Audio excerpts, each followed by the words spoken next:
Hello guys, and welcome to this EC Aquatics video. There are many different medications that you can use for treating sick fish, like API General Cure, Melafix, or erythromycin, but those are often expensive and illegal in some countries due to their unnatural nature. And there's one medication that can be used to treat a variety of ailments and illnesses and quarantine aquarium fish, and is very inexpensive and legal in all countries because it is natural, and that is aquarium salt.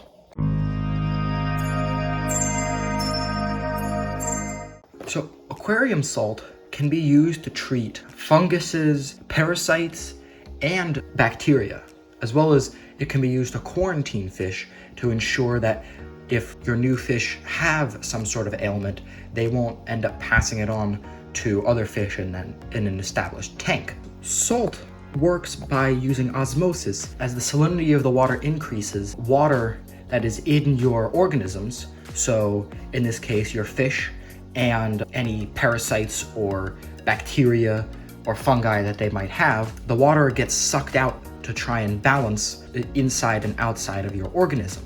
And this causes your organism to sort of shrivel up, and your fish are a lot bigger than an organism like a fungi or a parasite. So they can withstand these treatments while the tiny little microorganisms end up shriveling up and dying. And that's how salt works. So there are 3 levels of treatment with salt. It's just the amount of concentration that you put in. So the first level, and that's sort of like what you'd use to sort of quarantine your fish, or like if there's a light issue or something like that, and that is 1 tablespoon of salt per 3 gallons of water.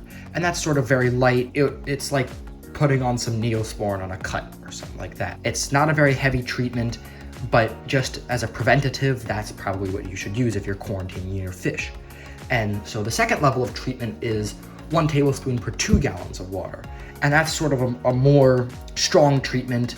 That's sort of what you should start out with, treating ick or fin rot or hole in the head or those types of diseases when they're not too bad. That's your first step, is you add in the 1 tablespoon per 2 gallons of water level. And that third level is 1 tablespoon per gallon of water. And that's sort of your last resort. The 1 tablespoon per 2 gallons of water has not really worked, and you really are trying to save that fish. So you add in 1 tablespoon per gallon of water, and that's a lot of salt, and that's really heavy to try and really cure a fish.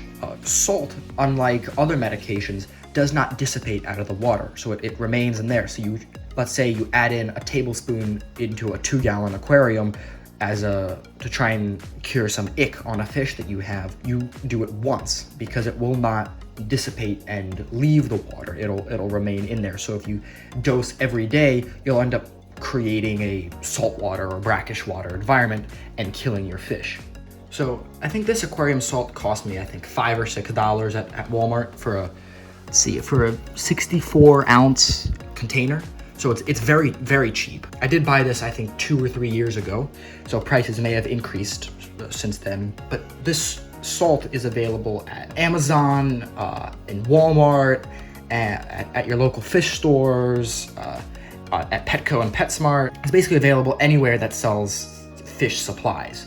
And it's much, much cheaper than something like API General Cure, which I think costs something like $25 for a 6-pack.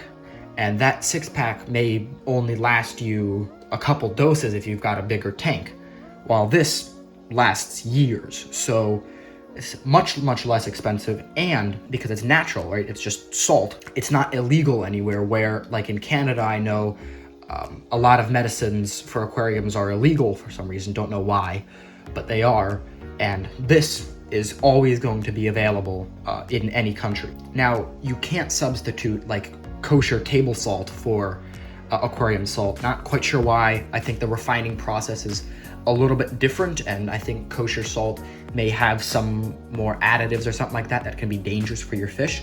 So always use aquarium salt for your aquariums, and never try and substitute it with Epsom salt or table salt. So this betta right over here is suffering from some fin rot. I've had him for, a year and a half or so. And unfortunately, it is natural with longer finned bettas like this crown tail. And He's right now in a 1 gallon hospital tank with a heater. Right now the water's at 80, so a little bit warmer than normal for bettas, but this will help him because it kicks the metabolism into high gear and allows him to fight infections better. And the other thing that we're going to be using to treat this fin rot is this aquarium salt. For this current application, we're going to use the 1 tablespoon per 2 gallons of water. So this is a half tablespoon that I've with my aquarium salt, and I'm just going to add it in, and the salt granules will dissolve in the water, start doing their thing to try and cure this fin rot on this older betta. So this treatment, you should leave it in for about a week or so, and then obviously continue to monitor your fish every day, and obviously do your water changes and everything like that. And you can come back in a week and decide if you need to do another treatment, and then I'd water change basically all the water out, fill up with completely 100% clean water, and if your fish still hasn't gotten better, then I'd go down to that next sort of treatment of 1 tablespoon per gallon and see if your fish gets better. And obviously salt doesn't work 100% of the time, but it is a fantastic sort of first attempt at a cure. And if it doesn't work, then obviously I think you should spend that money and try and cure your fish any other way you can. Salt is always good to have on hand. It's sort of one of those things that every fish keeper needs to have, just in case your fish gets sick and you need to treat it. So that way you can start treatment with salt, and then if that doesn't work, you can always then buy some other treatment. But it's always good to have your salt on hand just in case you suddenly notice, oh, my fish has ick, time to treat it. And maybe you need to order something. Maybe you don't have like a store that sells erythromycin or general cure in your area, so you need to order it off of Amazon. It'll take a couple days. Those couple days of salt treatment may be the difference between life and death for your fish. The one sort of drawback with using aquarium salt is that you can't use it with plants. They'll dry out a lot faster than your fish, right, through osmosis, and they'll end up dying with aquarium salt. So that's the one issue. If you've got a planted tank, you can't treat that tank with any level of salt because your plants will end up dying. Thank you guys for watching. I hope this video was helpful. If it was, then be sure to hit the like and subscribe buttons, and I will see you all in the next one.